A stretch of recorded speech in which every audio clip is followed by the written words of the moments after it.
So, Suga Sean O'Malley, listen, he answered a lot of questions at UFC 299. He had one loss on his record coming into this fight, and it was against Chito Vera. So a lot of people thought that that was not the fluke that Sean said it was, and that Chito was actually the better man on that night.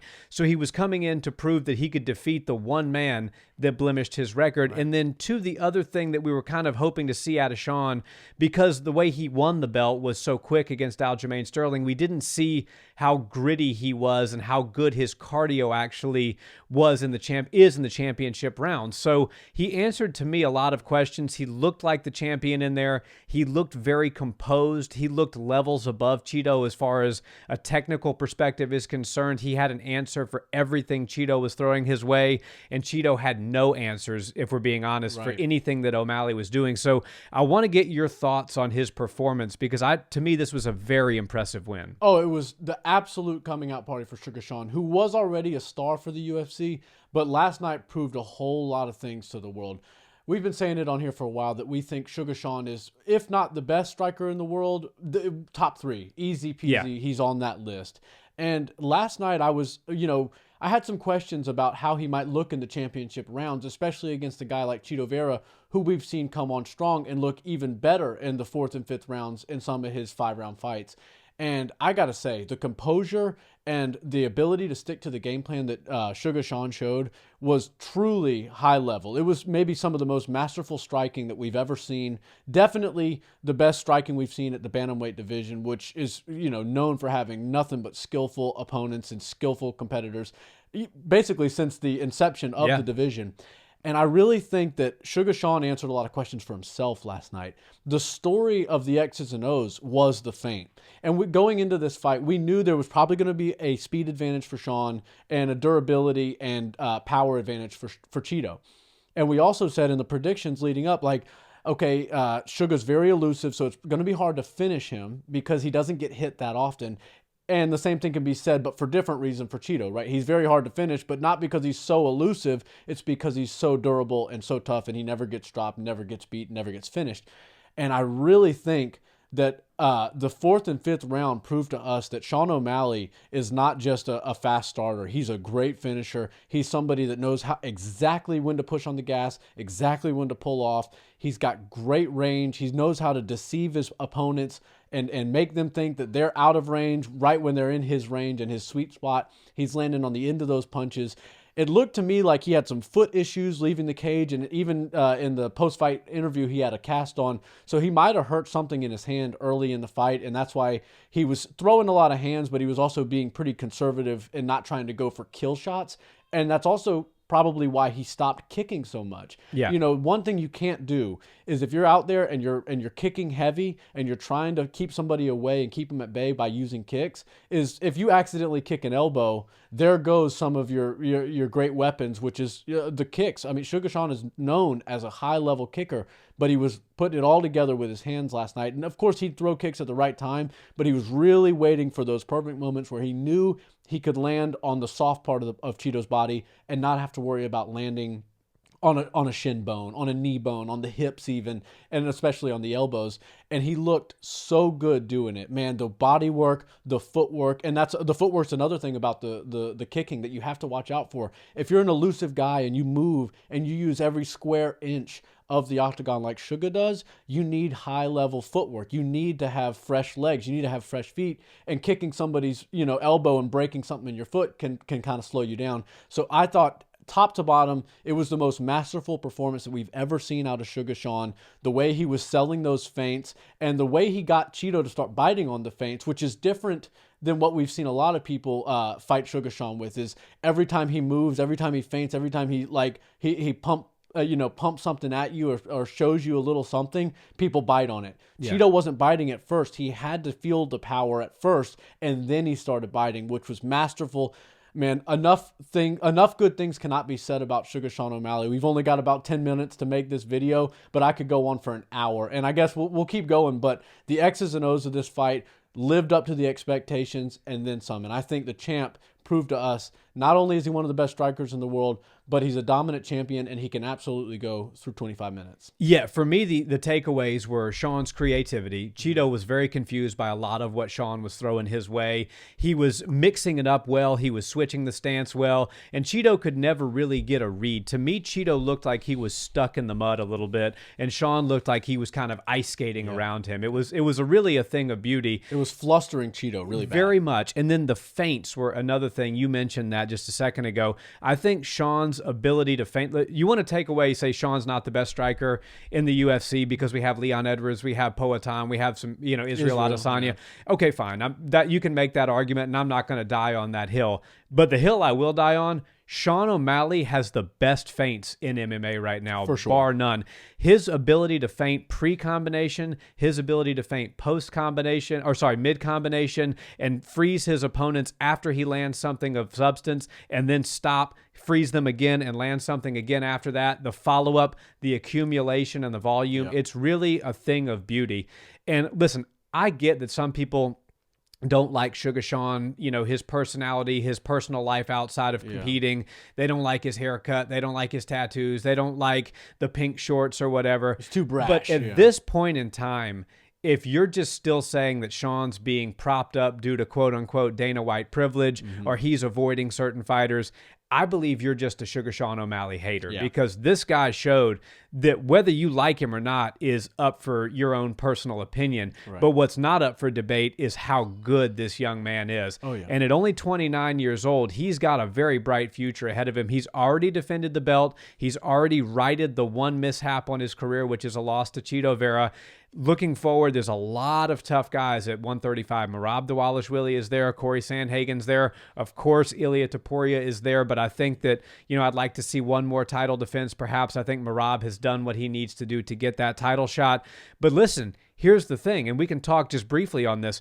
Merab was rocked by Henry Cejudo in the first round of their fight. Right. He is susceptible to getting hit, and yes, Merab is an absolute machine when it comes to grappling, but Sean showed a lot last night that makes me think that him versus Merab is a lot more competitive fight than some may imagine. Oh, absolutely. I mean, Merab Dvalishvili is getting touched by guys like Henry Cejudo who were able to come on with some decent striking later on in their career, but their bread and butter was wrestling. Somebody like that shouldn't be touching a guy like Merab up, and he was, and he looked really good doing it. And we've seen Merab get caught by some of the exact same combinations from several opponents, and that shows you that people, good fight camps, good coaches are studying the tape. They know the openings that Merab leaves, and somebody like Suga, especially with Tim in his corner and the synergy they have, the brainstorming that they do when they're watching film, is they're not going to miss that. They're not going to miss something that other coaches are also seeing and then training and then teaching their students to do.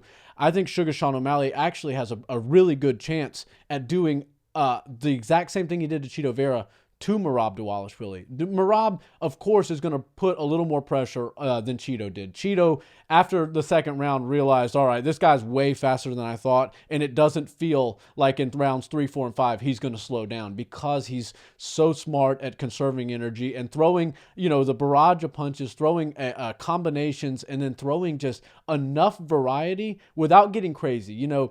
Chito was probably expecting to download some data, and I think after the second and third round, he didn't realize that, or he did realize that he didn't have a good understanding of what Sean was going to do.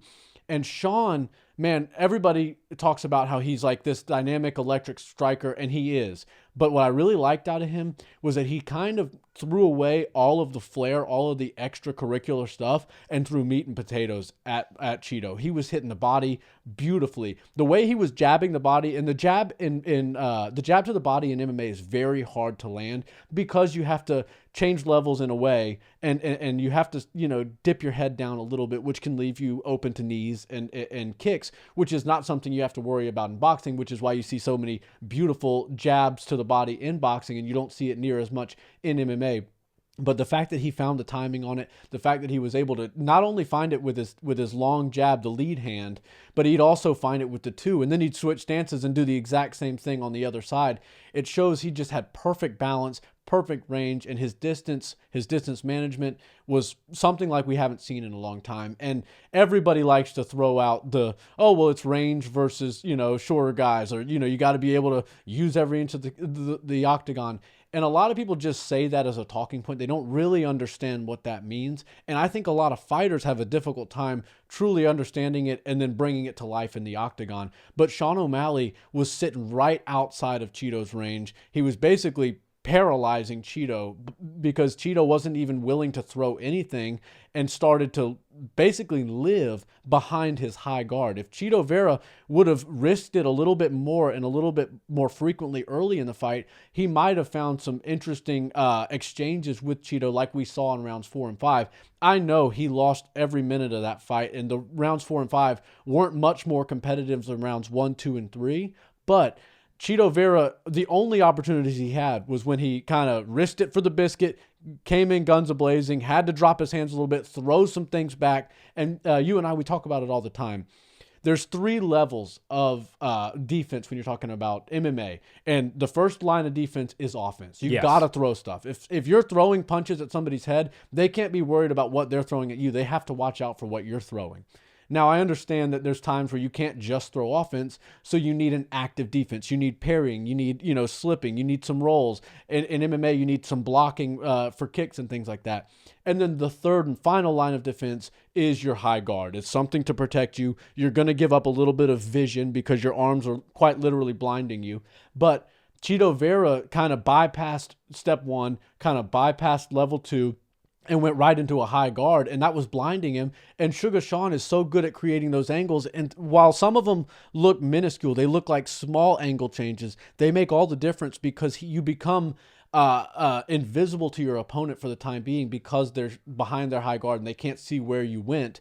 And that's another reason why the mid-combination feint works so well for Suga. Because once he starts landing those 1-2s and he's landing long punches and he's going to the body, going to the head, really disrupting Chito's defense and his ability to collect data, he was able to find his shots from behind the eyes of Chito Vera. Chito couldn't see anything. He would throw something, and then Chito would have to guard up, and that's when Sean O'Malley was able to basically just go in there and pick what he wanted, right? Yeah. You get somebody, you freeze them, and then for a moment in time, it's like a picture. You get to decide where you want to go. Okay, he went really high with the guard. I'm going to the body. Oh, he's kind of drooping that front hand a little bit, almost like a Philly shell, but modified. So I'm going to go right over the top.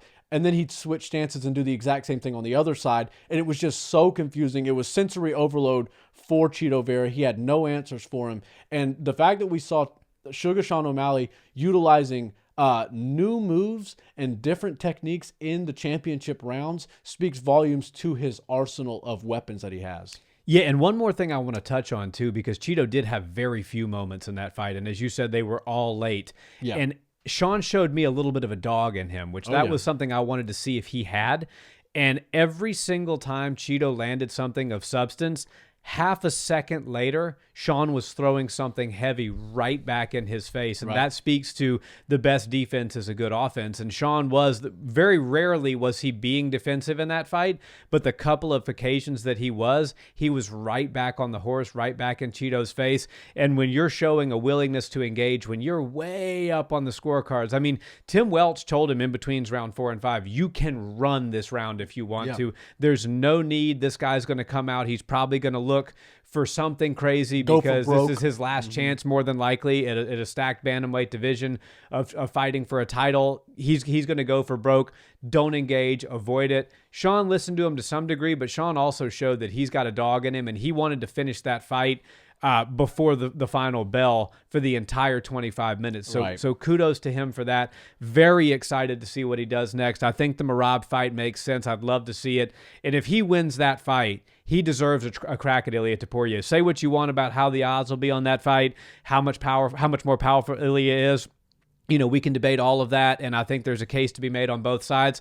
But another title defense and Sean becoming the star that he's becoming, he deserves a chance at Ilia. Absolutely. And one last thing, Chito Vera did beat Suga Sean O'Malley. It's the only loss on his record. And while the Sugar State Athletic Commission sees it as a victory or a no contest, if you will, the Sherdog and the places that records are being put up, where it matters, they're not going to take the one away, but that certainly changes everything. And if Chito would have gone out there and got finished by Suga Sean early, people would have gone, oh, he caught him. But the fact that he went all 25 minutes and beat him up, 50-44 on one or two of the cards, it was just a masterclass. It was a flawless victory in a lot of ways. Of course, he got touched a little bit, but I don't even know if the stats that they put out online or next to the cage were right, because I don't even think that Suga Sean got touched half as many times as Chito Vera, and that's kind of roughly what they said. Chito landed about half the amount of strikes